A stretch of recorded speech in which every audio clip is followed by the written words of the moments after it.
Selamünaleyküm. Euzubillahimineşşeytanirracim. Bismillahirrahmanirrahim. Ve salatu ve selamu ala Resulü Muhammedin seyyidil evvelin ve ahirin ve ala alihi ve sahbihi ecmaîn.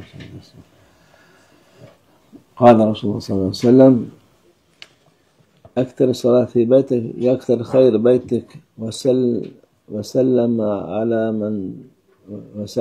men laqit ve min ümmeti tekter hasenatuk." Peygamber sallallahu aleyhi ve sellem buyuruyor ki, evinde çokça namaz kıl ki evinin bereketi artsın. Yani evde tabi sünnetler daha fazla, cemaat farz vakitleri camide daha fazla ama sünnette nafile namazlar evde kılınması bereket olur. Evin bereketini artırır. Ümmetimden kimseye rast gelirsen selam ver ki sevapların çok olsun. İnsanlar selam verdikçe sevaplar da artmış olur insanın. Kâle Resulullah sallallahu aleyhi ve sellem: "Akribu buyutakum bi ba'di salatikum ve la tettehiduha kuburan." Peygamber sallallahu aleyhi ve sellem buyuruyor ki, namazının bir kısmını evlerinizde kılmak suretiyle oraları da değer verin. Yani evde namaz kılınmayan olunca o değeri olmuyor evin. Yani namazla değeri oluyor evin. Onun için nafile namazlarını evde kılmak, teheccüd, kuşluk, tevvabı falan o da evde kılınsa çok daha olur. Evlere de bereket oluyor. Onlara değer verin, onlara mezarlığa çevirmeyin. Mezarlıkta namaz olmuyor diye namaz kılmayan ev mezarlık gibi yani şeysizdir, bereketsiz olur. Kâle Resulullah sallallahu aleyhi ve sellem: "Amma salatul racul fi beyti fenurun fenavviru biha biyutakum." Peygamber sallallahu aleyhi ve sellem buyuruyor ki, adamın nafile namazını evinde kılması ise bir nurdur.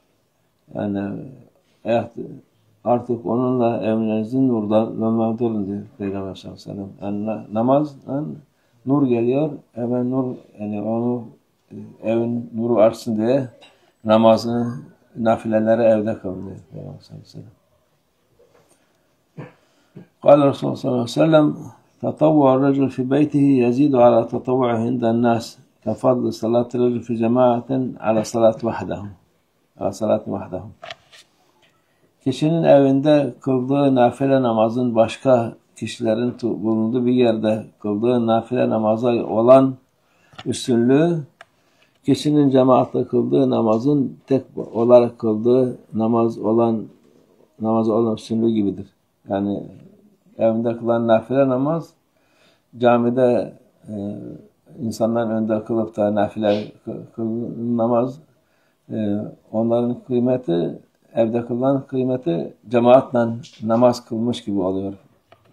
Camideki farz namazı nasıl üstünse nafile namazı evde kılınması o kadar üstündür. Kâle Resulullah sallallahu aleyhi ve sellem: "Sallu eyyuhen nâs fî beytikum fe in efdale salât salâtul mer fî beyti illel mektubete."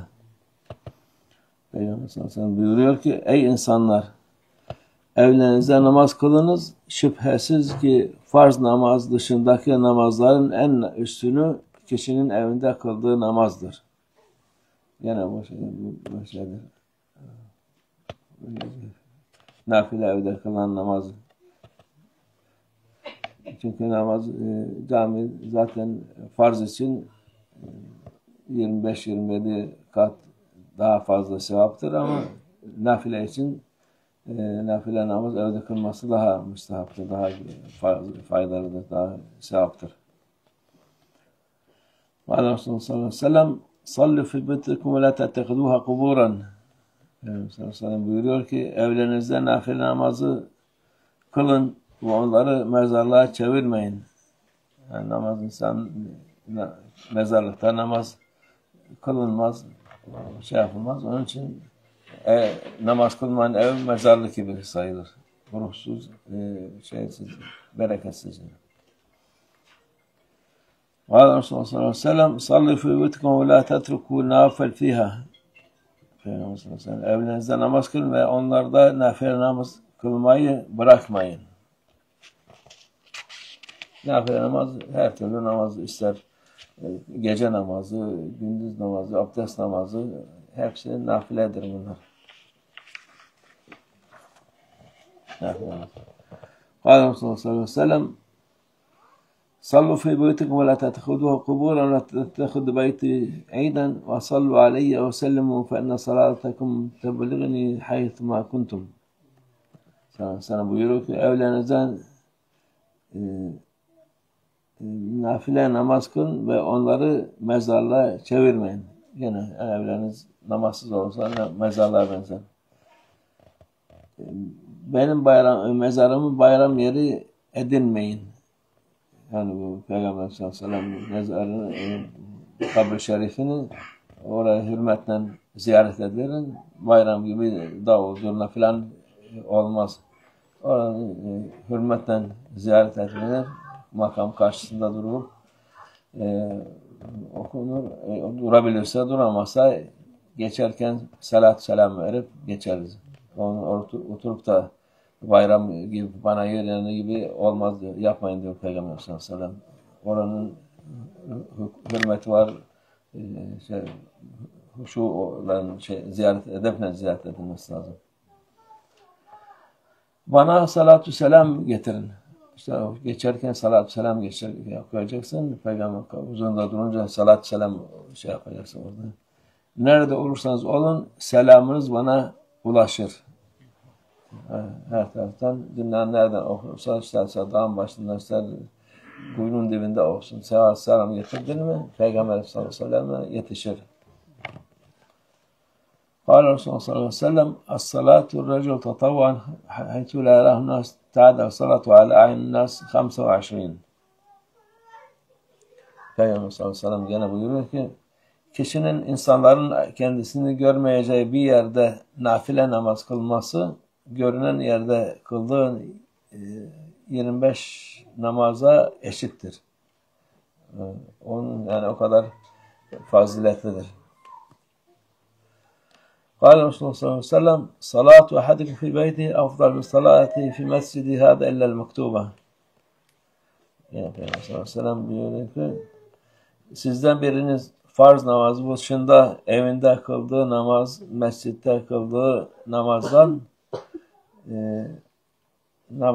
daha üstündür.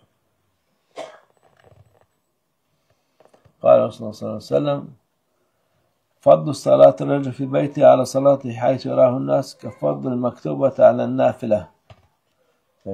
Gene buyuruyor ki kişinin evinde kıldığı nafile namazın insanların gördüğü bir yerde kıldığı nafile namaza olan üstünlüğü farz namazın nafile namaza olan üstünlüğü gibidir. Yani o kadar yüksektir. قال Resulullah sallallahu aleyhi ve sellem el-faridat fil mescid ve tatavvu fil beyt. Peygamber sallallahu aleyhi ve sellem buyuruyor ki farz namaz mescitte, nafile namaz ise evde kılınmalıdır. قال Resulullah sallallahu aleyhi ve sellem erka'u hateyn rek'ateyn fi beytikum es-subhata ba'del maghrib es-subhata ba'del maghrib. Akşam namazından farzından sonra şu 2 rekat nafileyi sünnette de evlerinize kılınız. Şimdi o nafile namazlar ama şeyine olunca çoğu insan müekket sünnet var, nafile var. Nafileler evde kılınır, sünnetler gene mescitte kılınır. Çünkü onu olabilir bırakıp da evde kılacağım der, ondan sonra onu da unutur ya bir şey olur. Onun için onlar nafile dediğimizde nafile sünnetin daha az olan yani kuşluk namazı, abdest namazı, işrak, gece namazları hep nafiledir bunlar. قال Resulullah sallallahu aleyhi ve sellem نوروا منازلكم بالصلاة وقراءة القرآن.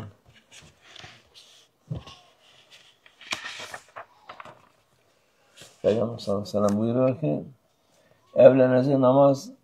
evlerinizi namaz ve Kur'an okumakla nurlandığını süsleyin diyor Peygamber sallallahu aleyhi ve sellem.